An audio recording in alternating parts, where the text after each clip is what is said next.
Immigration non, le délit de solidarité n'a pas été supprimé par les députés. Ce qu'ils disent.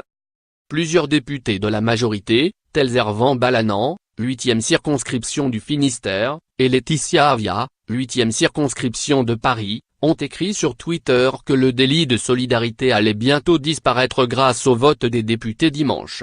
Nous supprimons le délit de solidarité, s'est félicité le premier. L'Assemblée nationale vient d'abroger le délit de solidarité, a écrit la seconde.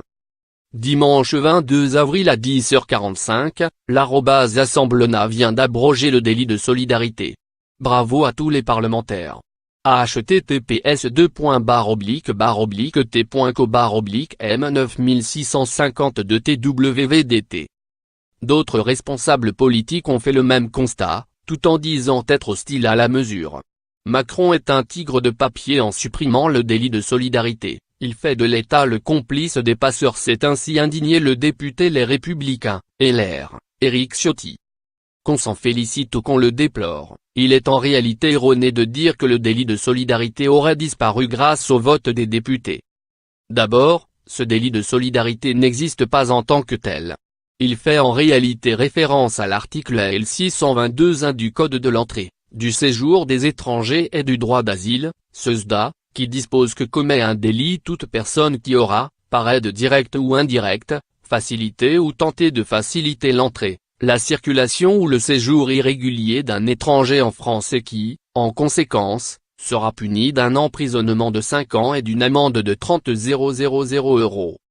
L'article L. 622-4 du même code prévoit bien des exceptions à ce délit, et ce avant même la présente loi dite Asile et Immigration.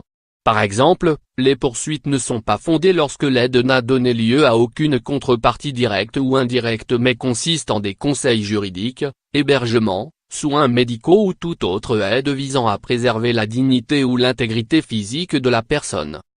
Mais plusieurs personnes ont tout de même été condamnées ces dernières années pour avoir aidé des migrants, au motif qu'elles en tiraient des bénéfices non pas matériels mais militants. L'agriculteur Cédric Herroux a ainsi été condamné en appel à Aix-en-Provence le 8 août 2017 à 4 mois de prison avec sursis. La cour d'appel a jugé qu'il ne pouvait bénéficier des exemptions humanitaires, car lorsque l'aide s'inscrit dans une contestation globale de la loi, elle n'entre pas dans les exemptions prévues mais sert une cause militante qui ne répond pas à une situation de détresse. Cette contestation constitue une contrepartie à l'aide. Un enseignant-chercheur, Pierre-Alain Manoni, a, lui aussi, été condamné à 2 mois de prison avec sursis sur les mêmes fondements par la même juridiction, qui estimait que ce dernier s'inscrivait dans une démarche d'action militante en vue de soustraire des étrangers au contrôle. En résumé, la loi actuelle prévoit déjà que ceux qui aident des migrants pour des motifs humanitaires soient exonérés de poursuites. Sauf si la justice juge qu'ils tirent une contrepartie de leur action. Or, dans certains cas, l'argumentaire juridique justifie la condamnation sur une simple contrepartie militante. Dimanche 22 avril, les députés n'ont pas supprimé l'article qui réprime le fait d'aider directement ou indirectement des étrangers en situation irrégulière. Ils ont modifié l'article qui prévoit les exceptions à ce délit. La nouvelle version du texte est un peu plus précise, mais conserve la notion de contrepartie directe ou indirecte qui avait été invoquée dans le cas de messieurs Herroux et Manoni.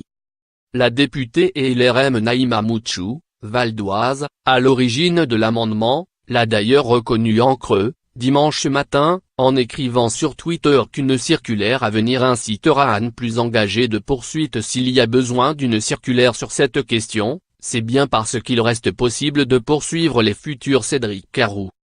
Mon amendement délit de solidarité, repris par @LRM soulignement en est adopté. Pour ne plus sanctionner ceux qui apportennent.